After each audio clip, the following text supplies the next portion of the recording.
ছাত্ৰ ছাত্ৰীসকল, মই তোমালোকৰ আজি এই 2023 চনৰ প্ৰি ফাইনেল এক্সামিনেশ্যনৰ পলিটিকেল সায়েন্স সেকেন্ড ইয়াৰ মই পেপাৰখন আলোচনা কৰিবলৈ লৈছোঁ। এই পেপাৰখনৰ যিটো মডেল আহিছে সেইটো ঠিক ফাইনেল পেপাৰৰ নিচিনাই।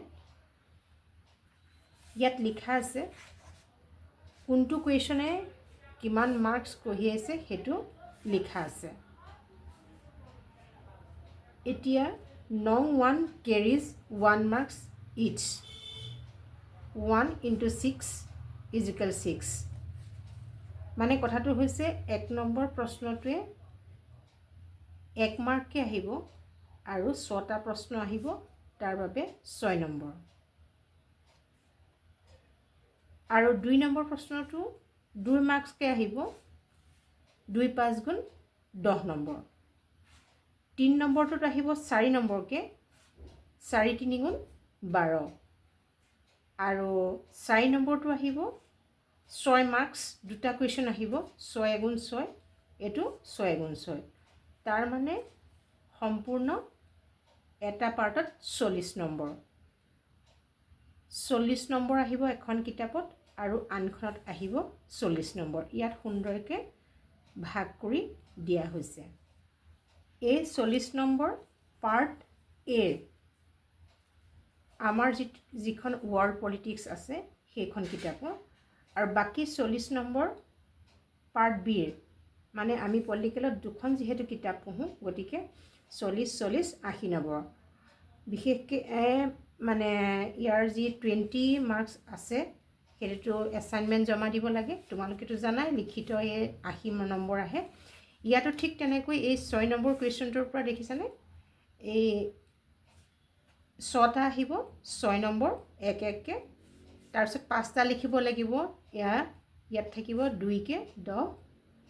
তাৰপিছতে এয়া 4 নম্বৰৰ কুৱেশ্যন নম্বৰ 8, ইয়াত 12, আৰু 9ত 6 আৰু 10ত তেনেকৈ দুটা কুৱেশ্যন আহিব, 6 6কৈ, 9 আৰু 10, এইটো 6 6 আহিব, এই দুটা আহিব লং কুৱেশ্যন। তাৰমানে লং কুৱেশ্যন হিচাপে পাৰ্ট এত আহিব দুটা, 6 6 12, আৰু ইয়াত আহিব 6 6 12, মানে 6 নম্বৰ থকা 4টা কুৱেশ্যন এনচাৰ লিখিব লাগিব।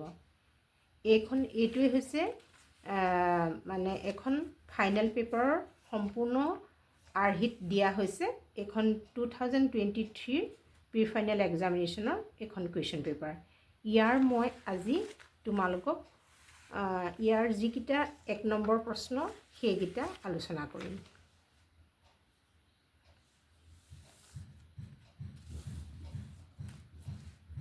এয়া দেখিছানে, এয়া পাৰ্ট এ, ক অংশ, খুব ধুনীয়াকৈ দিয়া থাকে, গতিকে চাফ চিকুণকৈ লিখিব লাগে। ইয়াৰ প্ৰথম প্ৰশ্নটো আছে, তলত দিয়া যিকোনো 6টা প্ৰশ্নৰ উত্তৰ লিখা।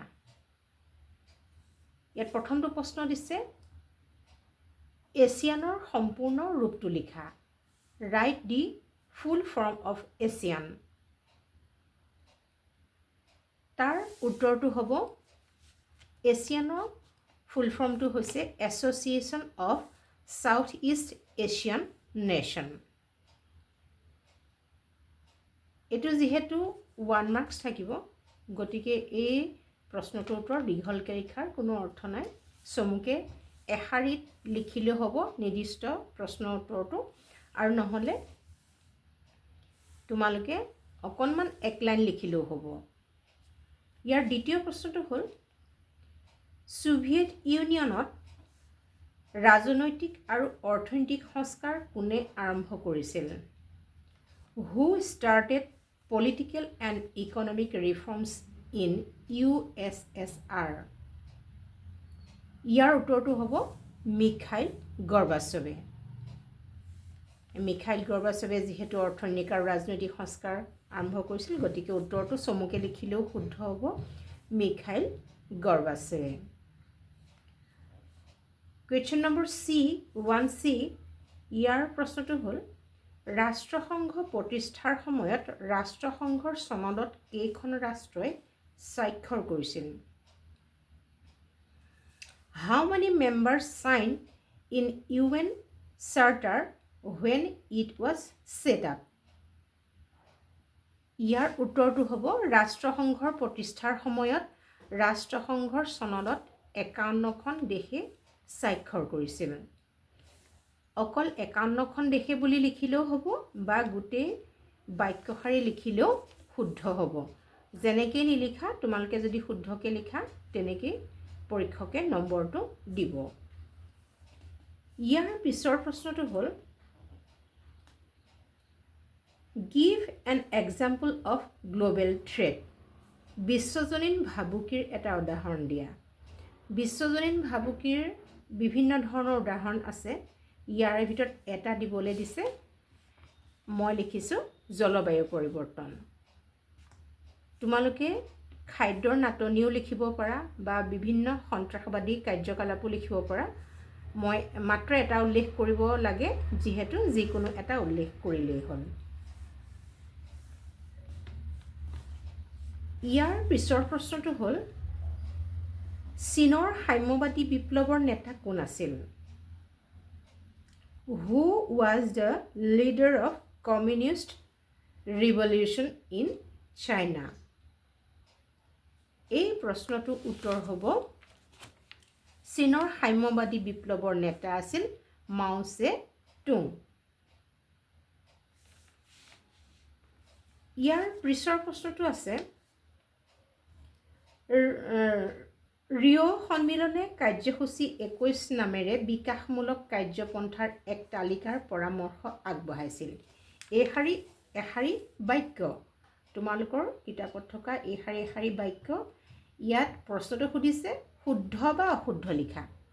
যদি এই বাক্যশাৰী শুদ্ধ, যদি ৰিঅ' সন্মিলনে কাৰ্যসূচী 21 নামেৰে বিকাশমূলক কাৰ্যপন্থাৰ এক তালিকাৰ পৰামৰ্শ আগবঢ়াইছিল, এই বাক্যশাৰী যদি শুদ্ধ তোমালোকে শুদ্ধ বুলি লিখিব লাগিব, আৰু যদি অশুদ্ধ বুলি লিখিব লাগিব।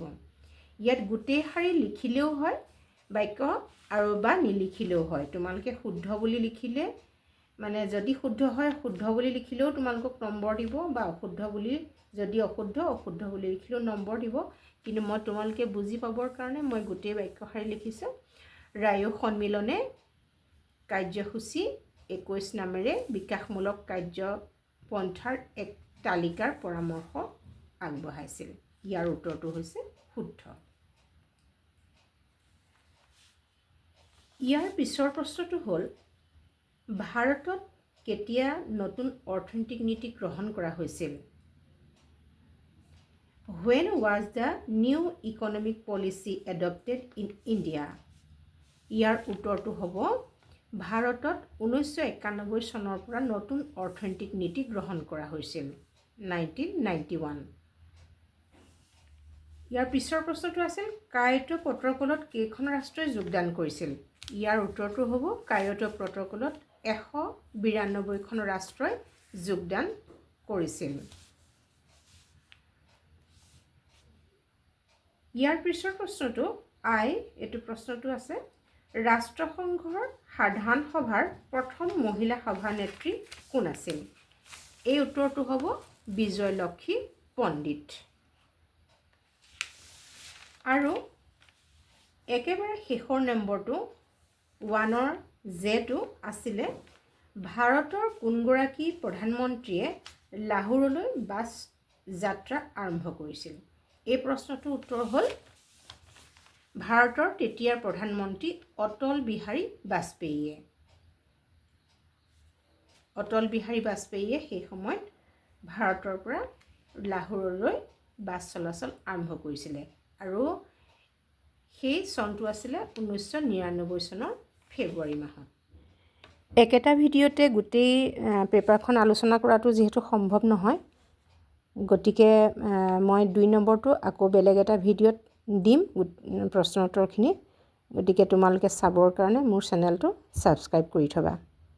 ধন্যবাদ।